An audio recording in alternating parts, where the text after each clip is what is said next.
Hello everyone. In this lecture, I will discuss semiconductor laser. Laser stands for light amplification by stimulated emission of radiation. And this laser is a device that produces a light beam with some remarkable properties such as monochromaticity, coherent, highly directional and highly intense. It means what? वो light जो कि laser device के through produce किया गया है वो light monochromatic होगा, coherent होगा, डायरेक्शनल होगा और हाई इंटेंसिव होगा. To understand the basic of the laser, let's start from the ground. From the ground means what? Let us start from the light. Light is the type of energy that can be released by an atom. Light is made up of many small particles called photons. Photons have energy and momentum but no mass. Atoms are basic building block of matter in which electrons revolve around the nucleus in different orbit that we all know. Electrons orbiting very close to the nucleus have low energy, whereas the electrons orbiting away from the nucleus have high energy. The electrons in the lower energy level need some additional energy to go to jump into higher energy level. This additional energy can be supplied by the outside source. When electrons orbiting the nucleus gains energy from outside source, they jump into higher orbit or higher energy level. Electrons in the higher energy level will not stay for long period. After a short period, the electrons fall back to the lower energy level. The electrons which jump from higher energy level to lower energy level will release energy in the form of a photon or light. Means what? We know that हम सब जानते हैं कि electrons जो है nucleus के चारों तरफ डिफरेंट ऑर्बिट में मूव करते रहते हैं और जब भी हायर एनर्जी लेवल से इलेक्ट्रॉन लोअर एनर्जी लेवल में जंप करता है तो ड्यूरिंग दिस प्रोसेस वो लाइट को रिलीज करता है और in this way we get the light. Atoms are characterized by discrete energy state. There are three different ways in which an atom can interact with the electromagnetic radiation. These are absorption, spontaneous emission and stimulated emission. At ordinary temperature, most of the molecules or atoms are in the ground state. When we allow electromagnetic radiation of frequency nu, where h nu is equal to E2 minus E1, E2 is the energy level of higher energy level and E1 is the lower energy level. To interact with this system, some of the molecules absorb radiation and make transition from state 1 to state 2. This absorption of electromagnetic radiation of the appropriate frequency by a system is called stimulated absorption or simply absorption. Atoms or molecules in the excited state can be spontaneously emit a photon of energy h nu is equal to E2 minus E1. This process of emission of a photon without the influence of any external agency is called spontaneous emission, as we can see in the second diagram.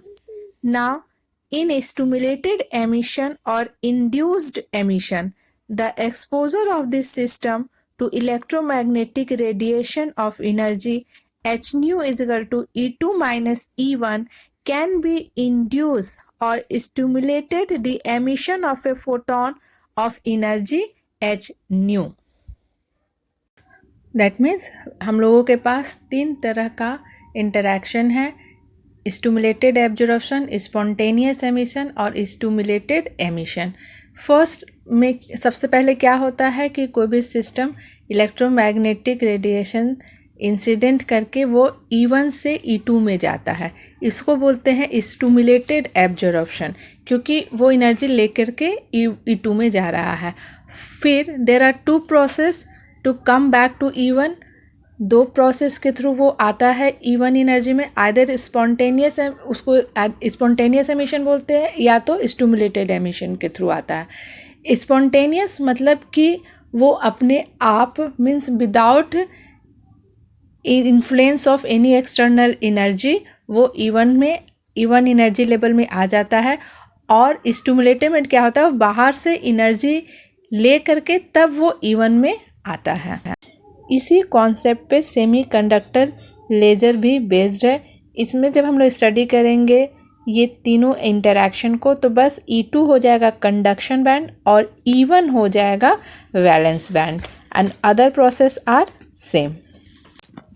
The 3 main components of any laser are the active medium, pumping source or resonance cavity.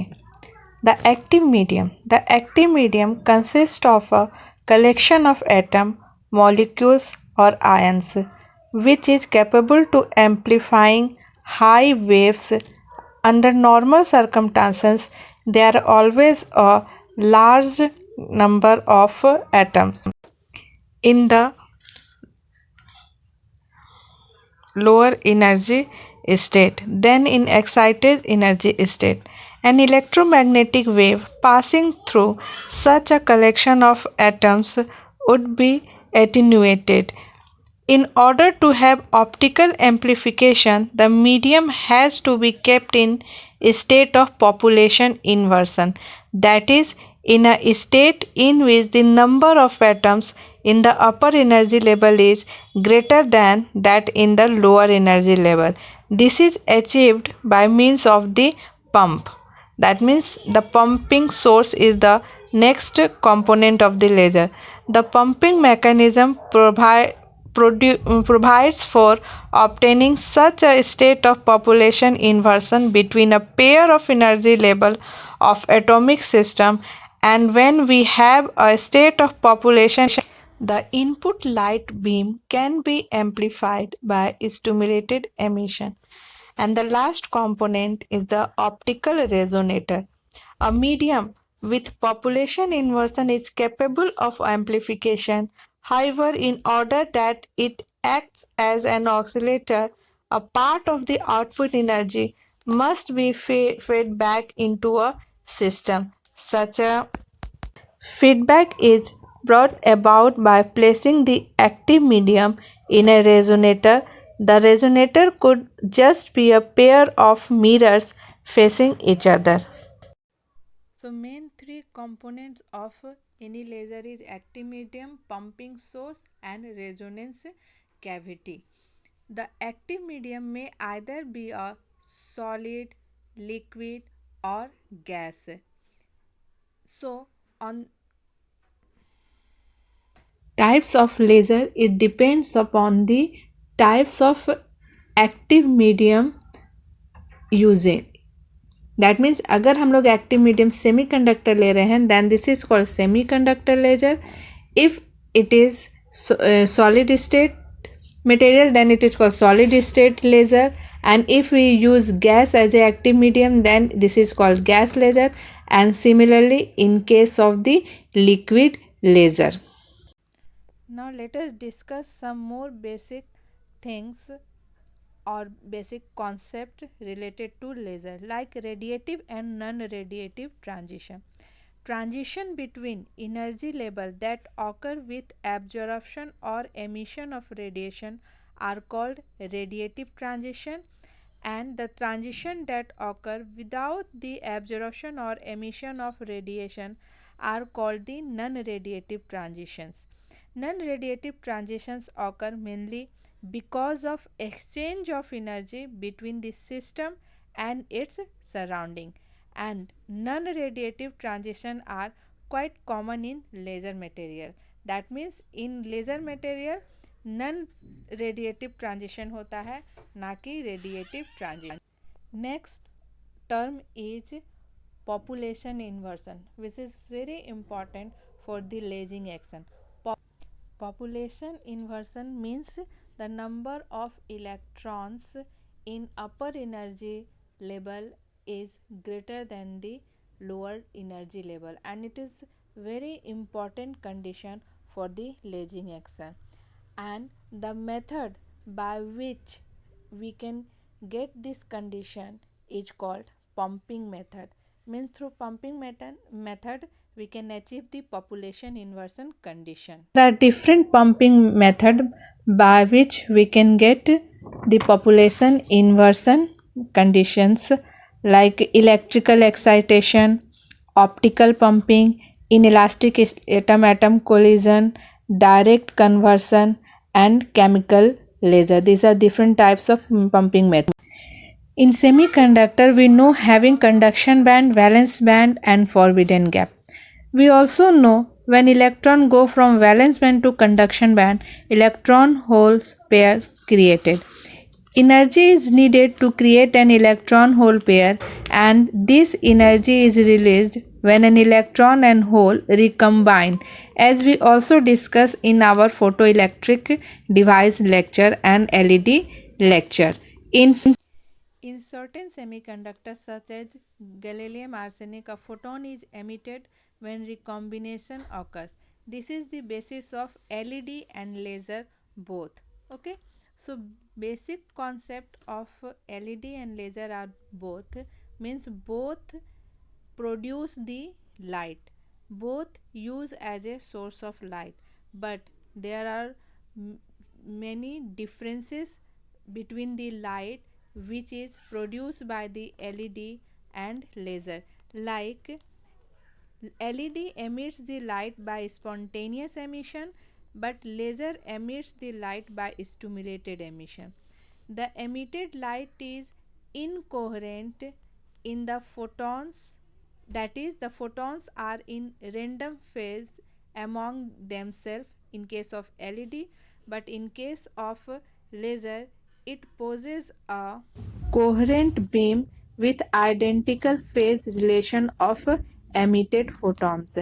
In case of LED, the emitted light power is relatively low, but in case of laser light, the output power is high. So these are the differences between the light which is produced by the LED and the laser. So it is because of the spontaneous and stimulated emission. Now we will discuss spontaneous and stimulated emission in semiconductor. A semiconductor is considered to have two level energy system, E2 and E1, as the conduction band and the valence band, which we already discussed. When a photon of energy h nu is incident on the semiconductor, the valence band at the band edge having energy E1 absorbs the photon and then moves to the conduction band edges of higher energy E2. This phenomenon is called absorption of radiation. Now, as a result of it, free electron is created in the conduction band with simultaneation of a free hole in the valence band. Therefore, electron hole pair is generated due to absorption of photons. The electron hole pair generation cannot continue for a long time as the carrier concentration grows above the equilibrium value. According to the law of mass of equilibrium concentration, that is Np is equal to Ni square, should be satisfied to restore the equilibrium. As a result of it, inverse process of generation called recombination of electrons will take place automatically, so that excess carrier concentration decay to return to its equilibrium value. This transition gives rise to radiative recombination and spontaneous emission of light light photons of energy h nu, without the need of any external influence. This type of emission is the dominant mechanism for the LED. When the generated electron-hole pair containing free electron at higher excited state in conduction band receives an external stimulus in the form of incident light photon of frequency nu, then the electrons move downward and recombine with hole to give off photons of energy h nu, which is in phase with the incident radiation. This process is known as stimulated emission, producing coherent light. The stimulated emission is the mechanism for the operation of laser. So spontaneous emission is for the LED and stimulated emission is for the laser. So we can see that it is same as we already discussed in our previous slide. The electrons in thermal equilibrium are distributed in the energy state E1 and E2 following the Boltzmann distribution as given the equation N2 by N1 is equal to exponential minus h nu 1 to k by kb t.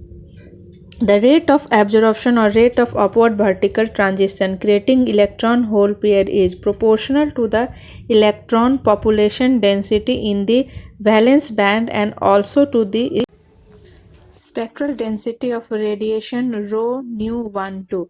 Therefore, the absorption rate is written as R12 AB for absorption is equal to B12 N1 rho nu 1 2 as given in equation 1, where B12 is a constant which gives the probability of absorption. The stimulated emission rate is proportional to the electron concentration at higher energy state N2 and the spectral density of radiation rho nu 1 2, which is total energy in the radiation field per unit volume per unit frequency. Therefore, the rate of stimulated emission is given by as given in mathematical form in equation 2, where A21 is in the steady state at thermal equilibrium. The sum total of stimulated and spontaneous emission rate is equal to the absorption rate. Therefore, as given in equation 4, and finally using all the above equation and putting all this value, we have the equation as in the form of equation 6, that is given the value of rho. When equation 6 compare with the equation of Planck's black body radiation theory, then we have equation as in the form of 8, that means B12 is equal to B21 and A21 by B21 is equal to 8 by h nu q12 by cq. This equation means Einstein coefficients are mutually related in this equation. The ratio of stimulated emission rate to absorption rate is given by in equation 9, and from the last equation we come to the conclusion that the stimulated emission of photon will exit absorption of photon if N2 is greater than N1, that is electron concentration in upper energy level should be more than that in lower energy level, that is valence band. Now if we are talking about the laser material, then direct band gap semiconductor material is used for the semiconductor laser, and alloy semiconductor made from element of different group of periodic table like 3 4 5 4 and 2 6 are also used for the semiconductor laser as a active medium. Now we will discuss finally the principle of operation. A semiconductor laser diode consists of several parts. Number 1, metal contact, then p-type material, then active region or n-type material, next n-type material, and finally metal contact. These are the different parts of the semiconductor laser diode. From picture, it is clear that you have the same structure like a diode, where you have a recombination of charge carriers in the active region. Stimulated emission can be achieved by putting mirrors on the side of the diode and let the amount of photons inside the active region increases until the emission rate of stimulated emission becomes higher than the rate of spontaneous emission. In order to get laser light out, one mirror has to be either semi-transparent or have a hole in it. So this arrangement of mirror is called the cavity resonance cavity, which is the of course one of the component of the laser which we earlier discussed in this lecture.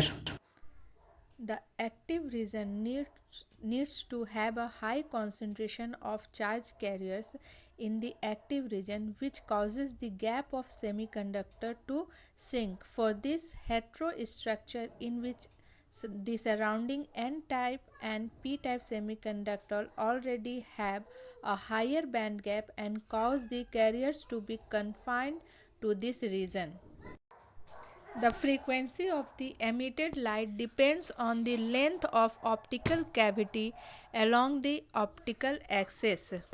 Actually, the frequency of emitted light depends not only the band gap but can also be adjusted by the cavity length as long as the desired frequency is within kBt, where kb is the Boltzmann constant. This is all about the semiconductor laser.